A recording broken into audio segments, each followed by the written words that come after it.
Thank you, Michael, and thank you, Steve. I'm really honored to be here and chat with you guys about a few of the things we've been learning about here in Texas, and hopefully can provide some ideas for people in other parts of the country, and just kind of give you a little bit of background. A lot of what Steve's just said is exactly spot on as far as the incentives go in higher ed, and that goes for community colleges as well. And so while the idea I'm presenting here has more to do with institutional funding models, I want to just start by saying one of the reasons I think it's been working for over a decade in Texas, and I'll talk more about that, is because this kind of model better aligns the institution's incentives with the students' economic well-being on the other end. So if you're going to be talking about institutional funding, I think that's a key piece of it. And so what I'll just start with is by saying that Texas has a unique system. It's called the Texas State Technical College System. It's a statewide agency, so it's not actually a community college. They have 10 campuses across the state. It's publicly funded. It has a uniquely sort of straightforward mission, and it's workforce development.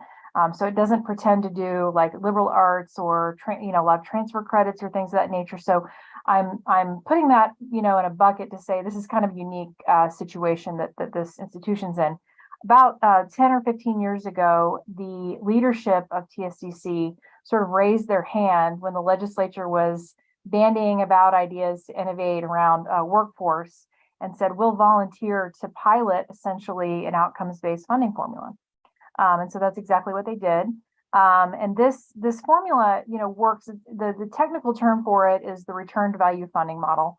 And this model works because essentially what they do is they take into account the wages of their alumni above the minimum wage, right? So there's a premium there. And then they sort of calculate their tax contribution to the state over 5 years, right? And they average that out. So that cohort is calculated to generate a certain number of tax dollars for the state.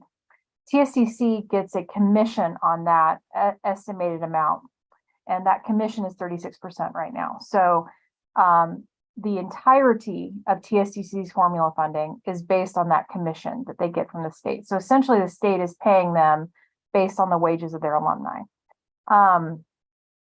So this is a very important sort of caveat, because I'm not talking about credentials. I want to make that clear.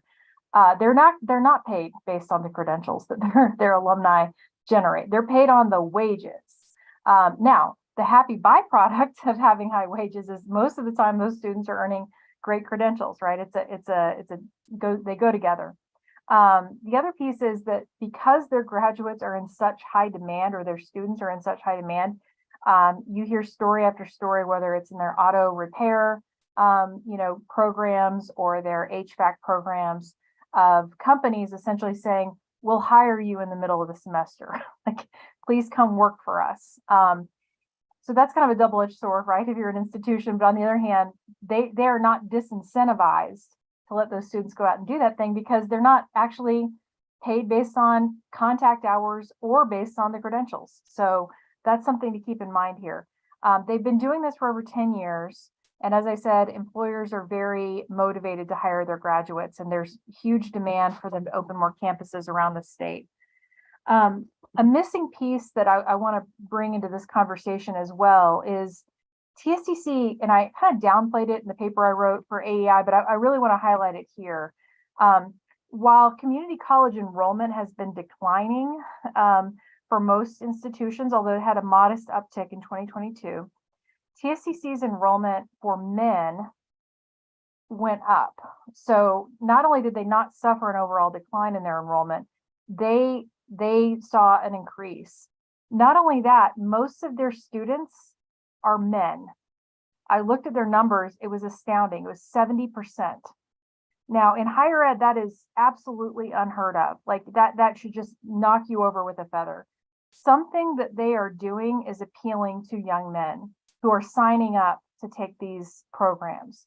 And I think that's something for all institutions to kind of pay attention to. As we talk more and more about the men who are neither in labor force nor working, Nick Eberstadt's work has been illuminating to us on this. I think this is an important key to that conversation. And so when we're talking about outcomes-based funding, there's kind of two ways to do this in Texas. One is the wage-based commission that I mentioned through the return value funding model. Another is through an outcomes-based formula that essentially is based on a list. The way this was first pioneered in Texas was in 2019. The Texas legislature passed an outcomes bonus for college, career, and military readiness for K-12. And so this was essentially to incentivize school districts to help students meet certain benchmarks or indicators for college readiness or career readiness or military readiness. On the career side, they had a benchmark where a student would earn a certain credential from an industry-based credential list, and that would count towards the bonus that the district would get. Essentially, this model is what has been adopted in legislation passed this last session in HB 8.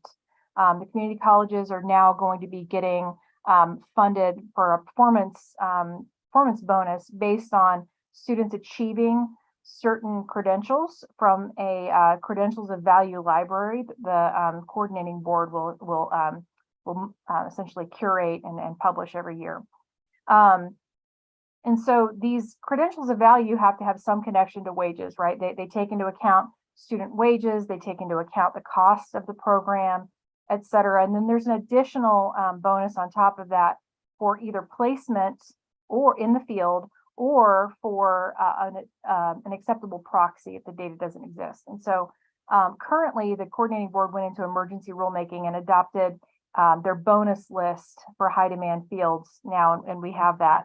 And I would just say that what based on the fact that we studied the K-12 experience closely, I would say there are some opportunities on the higher ed side to tweak what they've accomplished, which is a massive deal. One of them is to consider, instead of the placement metric or instead of the list, to maybe take wages into account. And the reason I say that is because it is agnostic as to the student's field of study. It simply incentivizes wages. And actually, if you're a student,